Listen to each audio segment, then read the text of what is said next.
Hello everyone! Welcome back to my YouTube channel, Pinoy Crew TV. So, ang bibigyan natin ng reaction lang naman. Siyempre, lahat ng tao ay may masasabi. Pero again, hindi siya news, hindi din siya galing sa mga balita. Reaction ng isang tao na may may isip. Kahit sino, lahat ay may reaction. So, ang bibigyan natin pansin dito ay yung pagkaka-promote ni Nicolas Torre, ni Sir Nicolas Torre III as the new PNP chief.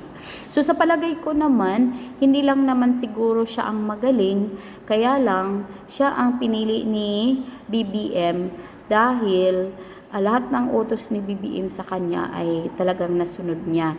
So, unang-una ng kanyang ginawa ay si Kibuloy, yung best friend. Then, after Kibuloy, yun na nga si FPRRD na. So, dito, mayroon tayong isang kababayan na gumawa siya ng kanyang sariling opinion. Ito yung kanyang opinion. Ito. Sabi niya na Guinness World Record were the fastest and most promotions in less than a year in the history of Philippines goes to General Torre. Clap, clap, clap, clap. O nga naman, di ba? Lahat ng napopromote bilang PNP chief, dumaan ka muna sa butas ng karayom. Dumaan ka muna sa mga matinding labanan. Pero itong si Nicolas Torre, syempre, siya yung ultimate, ito yung ultimate na premyo sa kanya dahil sa ginawa niya para kay BBM.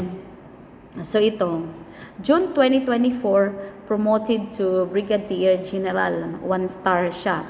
At na-appoint siya sa Police Regional Office 11 director, so doon sa bandang Davao.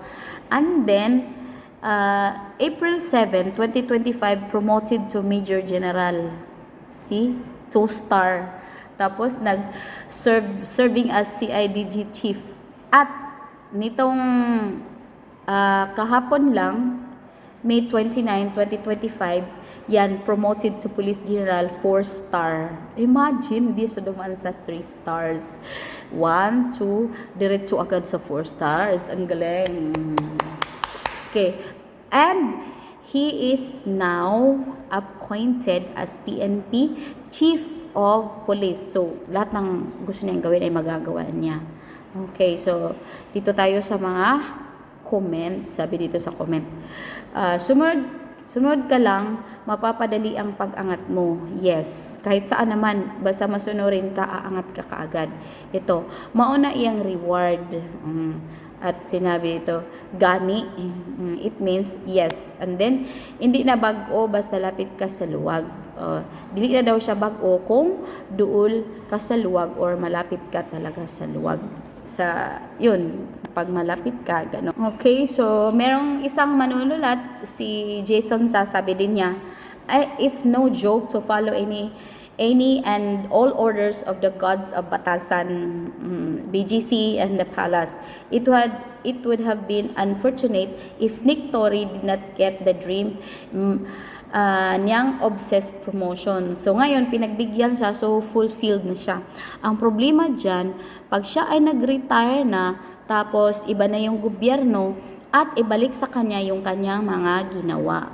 Imagine, sabi dito ng mga Marites. Okay, sabi nila, parang appointment din ni Marcos Sr. noon kay General Ver as the Chief of Staff FE, and the same time, the Director General of NISA aimed at that time for him to hang on to power and for political survival, but it failed and the rest is history.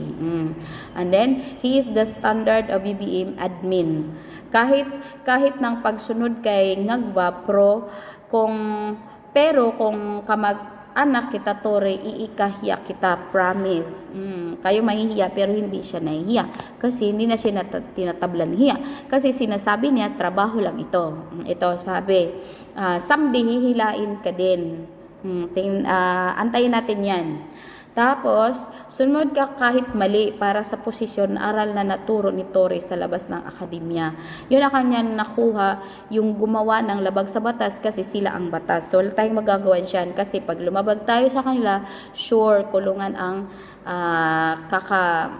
kakahantungan mo. Okay. Daming nasagasaan sa promotion nito at may seniors pa kay Tory. Kawawa, wala nang pag-asa makahawak posisyon, zip-zip pa more at pakitang gilas. Yun na nga sinasabi ko na mas marami pa naman sigurong karapat-dapat bakit siya talaga. Kasi nga, yun ang ultimate prize ang promotion sa kanya maging Chief PNP. O bakit tinanggal si Marbel is because doon sa hearing, tinanggal ni Marbel doon na yung utos ay hindi galing sa kanya. So kumbaga, unti-unti siyang nawawala sa kanyang script kaya tinanggal siya at pinalitan kay Tory. Kasi si Tory ay si Tory ay talagang attack dog siya. Uma-attack siya kahit kanino basta pag sinabing attack kagad siya, hindi na siya nag-iisip. Siguro si Marbel meron pa siyang kunting natitira kaya nung tinanong sa kanya na sa'yo ba galing ang utos, sinabi na hindi. So doon sila nagka-labo-labo. Yun ang problema. O di ba? Ngayon, ito. Kawawang Pilipinas, mas maangas na naman ang attack dog Tory ni Bangag at parami ang BBM bombong mobsters ng Pilipinas. God save the Philippines. Yes, it's true. Ang dami talaga, super.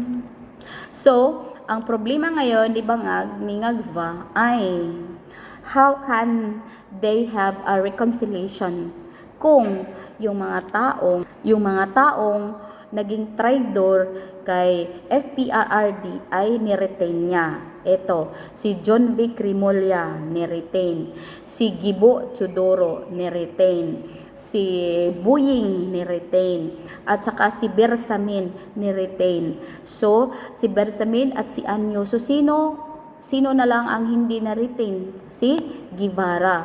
At maliban sa nag-retain, siya ay nag-promote pa kay Tory na yun ang ikinasasama at yun ay ang ikinakagalit ng mga tao, yung ibang tao. Okay? So, para sa'yo, karapat-dapat bang maging PNP chief si Police Pilipinas Nicolas Torre? Imagine from 1 star to 2 stars at biglang tumalon sa 4 stars. Oh, see? Ganorns. Okay, bye. Spent all my life holding all of it closely. I played it innocent, a feel of discontent. I'm finally facing it all, fearless.